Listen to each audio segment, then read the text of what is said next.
All right, welcome everyone. For all of you out there who are the next generation of media professionals, journalists, and educators, this explainer is designed especially for you. We're going to break down some of the vital research from Dr. Sudhindra S.G. to really decode that powerful and often invisible link between media and money.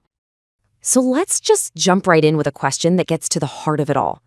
Think about a blockbuster like Jawan. How much do you think its star took home?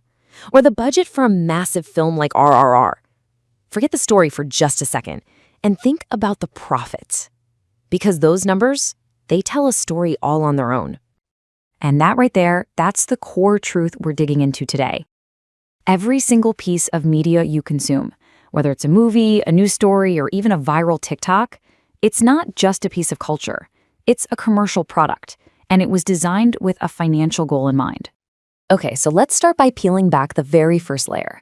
You know, this idea that the media we consume just exists for our entertainment or to keep us informed, it's a bit of a myth. Behind your screen is a massive billion-dollar industry, and that financial reality shapes literally everything you see. And here's where it gets really interesting for anyone studying this field. The art and the business are completely tangled together. That line an actor delivers in a film, the specific angle a news story takes, even the font choice on a headline, sure, they're creative choices, but they are also business decisions. They're all shaped by who's footing the bill and what the data says will sell.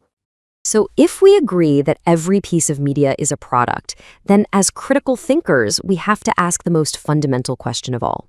What is this product's job? Why was it actually made? What was it designed to do? You see, media products have very different jobs. A movie like Three Idiots is built, first and foremost, to entertain you and, of course, sell tickets. A news source like The Hindu is designed to inform its audience. An election campaign ad is engineered with one goal, to persuade you. And then a film like Article 15 is made to start a conversation, to offer cultural commentary. Each one of these purposes has a totally different economic engine driving it. And this leads us right to the craft itself, the actual storytelling. Because once you understand the purpose of the product, you can start to see how the financial goals dictate the narrative. And they do it by controlling what you see and maybe even more powerfully, what you don't see. Just think about a classic soft drink ad. What's it selling? It's not selling you sugary water. It's selling a feeling, youth, friendship, excitement. It very deliberately leaves out the stuff, like the high sugar content or its environmental footprint, because, well, those facts don't help sell the product. That power of omission, it's a key tool in commercial communication. And this isn't just for ads, it's hugely important in journalism. A headline can scream about massive job growth, and technically that might be true. But if the crucial context, the part about most of those jobs being low-paying temporary gig work, is buried or left out entirely, the story serves a very different purpose. For those of you heading into the news industry, understanding this selective presentation of facts is absolutely critical. Okay, so the idea keeps building. If money shapes the story, then the next logical question is, how does it shape the people in that story? Who gets to be represented on our screens, and why? The patterns you see on screen, they're not accidents. They are the direct result of economic decisions. Showing women in stereotypical homemaker roles is seen as a financially safe bet for certain products.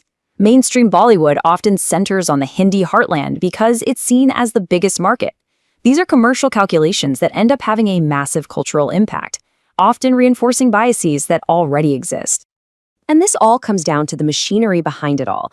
Big studios pour in huge amounts of money, so they need to cast bankable stars who can guarantee a big opening weekend. Streaming services use algorithms to greenlight shows that fit a proven, successful formula. And that means independent creators, especially from regional cinema, often have a massive struggle just to get through those financial gates. In the end, money decides who gets a megaphone. You know what's fascinating is this isn't even a new idea.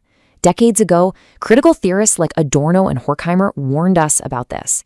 They argue that when commerce becomes the main driver of culture, you don't get rich diversity, you get repetition, you get sameness. Because sameness is predictable, and what's predictable is profitable.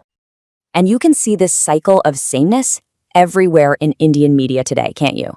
Just think about the endless stream of Bollywood remixes. They're safe bets because the original was already a hit.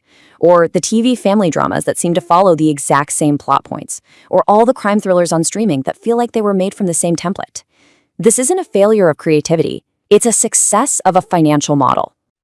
Okay, so we've kind of diagnosed the system, we've pulled it apart to see how it works, but as future creators, journalists, and educators, you're not just here to analyze the problem, you're here to change it. So let's talk about the practical tools you need to do just that. Here it is, your basic toolkit. It all starts with one simple question you should ask about everything you see. Who benefits financially from this? From there, do a little homework. Find out who owns your news source. And then actively seek out and support those independent voices, the ones who operate outside of that mainstream funding machine. Because your attention and your money are powerful votes for the kind of media you want to exist. So if there's one big takeaway from all of this, it's this. Consuming media is never, ever a passive act. You are an active participant in this whole economic ecosystem. Every click, every view, every movie ticket you buy sends a powerful signal back to the industry about what's profitable and what should be made next. And that's the thought we want to leave you with. We challenge you to take this critical lens and start applying it right now. Think about the last show you binged, the last article you scrolled through. Who made it? Why was it made? And who profited? Follow the money. The answers might just change the way you see everything.